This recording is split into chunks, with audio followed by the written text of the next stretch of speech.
Alors cet après-midi, on fait connaissance avec une jeune artiste belge qu'on aime beaucoup. On peut dire que son EP nous a tapé dans l'oreille, ce qui peut être embêtant, ce qui s'appelle le crayon. Un coup de crayon, ça peut parfois faire mal. Bonjour Edaya. Bonjour. Bonjour. Il y a un EP, il y a même un EP de luxe maintenant avec des versions acoustiques. Ouais. Et puis il y a un nouveau single aussi, donc actualité chargée. Ouais, il y a plein de choses, il y a plein de nouvelles choses qui arrivent aussi. Cool. Mais voilà. Ça fait longtemps que tu chantes. Ça fait longtemps que je chante pour moi. En vrai, depuis que je suis toute petite, je chante dans ma chambre avec les copines à la cour de récré. Ouais. Mais de façon professionnelle, en voulant vraiment faire quelque chose, ça fait 2-3 ans. Donc que tu t'es lancée et que tu t'es dit, voilà, ça va être mon métier, Ouais. maintenant je veux être chanteuse. Ouais, c'est ça. Ok. Avec une formation à la base pour ça, ou bien c'est vraiment sur le tas? Non, pas du tout. J'ai fait des cours de chant. Ouais. Avant de vouloir vraiment faire ça professionnellement, c'était plus pour moi en tant qu'activité extrascolaire, quoi. Pour s'ouvrir un peu. Ouais, bah pour pouvoir chanter juste, pour Ouais. avoir des moments où je chante avec d'autres personnes, avec des Ouais. profs qui me donnent des conseils, etc. Mais justement, quand j'ai commencé à faire de la musique professionnellement, j'ai arrêté les cours de chant, justement. Donc c'était vraiment pas... Tu voulais dans trouver ce ta but-là. voix au propre comme au figuré, quoi. Ouais, c'est Ouais. ça. Alors, ce qui est marrant, c'est que je lisais dans le dossier de presse qu'on nous donne avant, pour nous briefer un petit peu quand même. Il y a des références. Il y en a une qui m'a sauté aux yeux, surtout en écoutant l'EP Ouais. de luxe. Je sais C'est ce Alicia que tu veux dire, Keys. ouais. Ok. C'est évident. Il y a Ah un ouais, truc dans... Oui. Ouais, il y a un truc. Et même physiquement, je veux dire, dans Ouais. l'allure, il y a quelque chose aussi. Ah bah ça me fait vraiment plaisir parce que Alicia Keys, c'était ma reine quand j'étais petite. Bah, c'est Donc, une c'est voix un magnifique et c'est quelqu'un de très classe aussi. Donc voilà, ouais, inévitablement. C'est ta seule inspiration musicale ou bien t'en as encore plein Non. d'autres qui t'ont aidé pour faire cette EP? En fait, c'est une de mes inspirations. C'est même pas forcément une de mes inspirations purement musicales. C'est plus quelque chose qui m'a fait aimer la musique. C'est à travers elle et plein d'autres que j'ai découvert vraiment la musique. Mais c'est pas d'elle que je vais m'inspirer directement pour ma musique. J'en ai plein d'autres. Il y a Jhené Aiko, il y a Ariana Grande, mais ça c'est plutôt une inspiration de là où je voudrais aller vocalement, etc. D'accord. Voilà, SZA, Rihanna, Beyoncé, Brandy, il y en a plein. Mais j'aime bien les chanteuses avec des grandes voix. Et plutôt R&B, hein, plutôt Ouais. t'es dans un style quoi, c'est plus de la soul, c'est plus ce qui a la musique qu'écoutaient tes parents, ce qui a baigné ton enfance, ou bien c'est vraiment un goût perso? C'est les deux, parce qu'à la base, ma maman, elle m'a beaucoup mis dans ce qui est R&B, hip-hop et pop.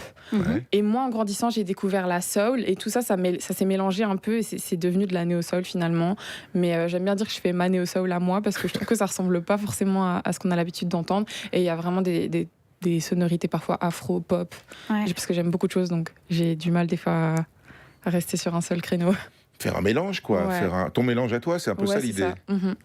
Même si le single qui vient de sortir maintenant, qui arrive après le P, qui s'appelle Noumi, lui est peut-être un peu moins néo-soul, justement. Il est un peu plus presque urbain, je dirais, dans les sonorités, un peu plus R&B aussi. Il y a un côté afro, il y a un côté peut-être légèrement R&B, un peu pop. Franchement, j'ai du mal à le Ouais. classer. Hein. Il est très différent aussi des autres morceaux que j'ai sortis. Ouais. Donc, Noumi, ça veut dire quoi? on va faire un petit jeu. Noumi, dites Noumi en boucle. Noumi. Ah, Minou. Voilà. D'accord. Exactement. C'est du Verlan. d'accord. C'est du Verlan, d'accord. Ok. Bon, bah, on a le sous-texte. Hein. Voilà, tout est dit. Je passe surtout pour un idiot. Mais cela dit, c'est bien.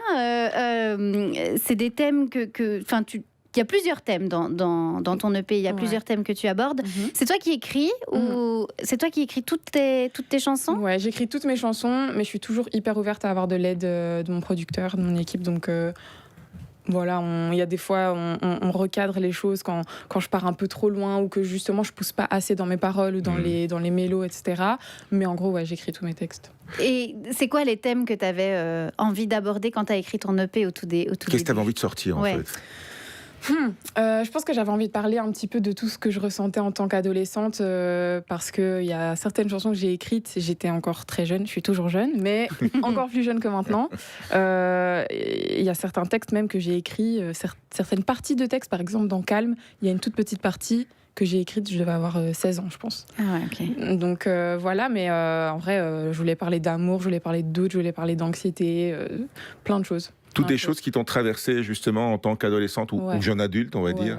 Ouais. Mhm. Ouais. Dont tu as pu... C'est une manière d'exorciser? Bah, c'est une manière de pouvoir exprimer des choses que je peux pas forcément exprimer dans la vie de tous les jours. Et dans ma musique, je le fais toujours un peu avec des métaphores, d'une façon un peu poétique et parfois un peu plus cash, comme dans Noumi, ça dépend. Ouais. Voilà. Mais j'aime aussi beaucoup le théâtre, donc j'ai lu un peu de la poésie, tout ça, et du coup, j'aime bien faire des petites métaphores dans mes chansons. Donc, ça veut dire qu'il pourrait y avoir autre chose que des projets musicaux alors dans ta carrière artistique? Bah, j'espère. Ok. En vrai, j'espère, hein, parce que j'adore le théâtre, j'adore l'acting, j'adore le mannequinat, j'adore les vêtements. J'aime Ouais. plein de choses, tout ce qui est artistique. Tout ce que je peux dire, c'est que je sais pas dessiner, donc ça risque pas d'arriver. Je vais pas être peintre, mais pour le reste, je suis ouverte. On sait Ça jamais. laisse une palette assez Oui. large quand Ouais. même. Hein, Oui, voilà. et puis tu parlais d'Ariana Grande en début d'interview, la comédie musicale. C'est quelque chose qui pourrait t'intéresser Ouais, aussi. franchement, je pourrais. Je sais que ça me plairait de ouf. Et à chaque fois au théâtre, chaque pièce de théâtre quasiment, j'ai chanté un petit peu à un moment donné, donc Bien. voilà. C'est ça, c'est dans les projets ou bien ça reste encore un peu énigmatique? C'est encore Et les un peu projets flou. dont tu parlais sont plutôt musicaux pour les Ouais. mois à venir, ouais. Pour d'accord. l'instant, c'est purement musical, mais Ça veut dire un nouvel EP ou un album carrément?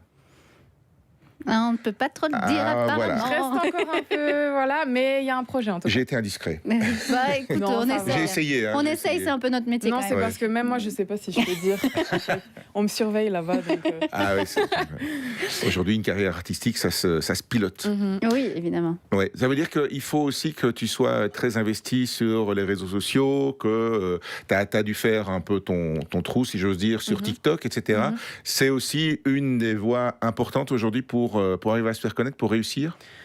Bah, je pense que oui, malheureusement et heureusement, parce qu'il y a des points positifs comme négatifs. Ouais. Ça peut être une manière de pouvoir se faire découvrir hyper facilement, de pouvoir trender, buzzer hyper facilement et se faire remarquer. Tout comme en même temps, ça peut être totalement un gouffre, en fait. S'il y a quelque chose qui se passe pas bien, bah, ça se sait directement et les gens, ils peuvent beaucoup vouloir rabaisser les autres. Il peut y avoir beaucoup de violence aussi. Ouais, c'est ça. Mais j'ai la chance de pas être trop touchée par ça pour le moment. Donc voilà, je pense que quand on commence à être touché par ça, c'est qu'on est sur la bonne voie. En vrai. Donc, Bon, voilà. on te souhaite quand même le Oui, meilleur. on te souhaite quand même surtout du positif. Oui, ouais, bien sûr, surtout bien du sûr, positif. bien sûr. Mais Voilà. quand ça parle, ça peut être bien aussi, quoi. Bon, Voilà, on s'écoute alors. on va se l'écouter et on rappelle donc l'EP qui s'appelle Crayon qui est dispo sur toutes les plateformes et puis toi tu es dispo sur Insta, c'est Ouais. Edaya.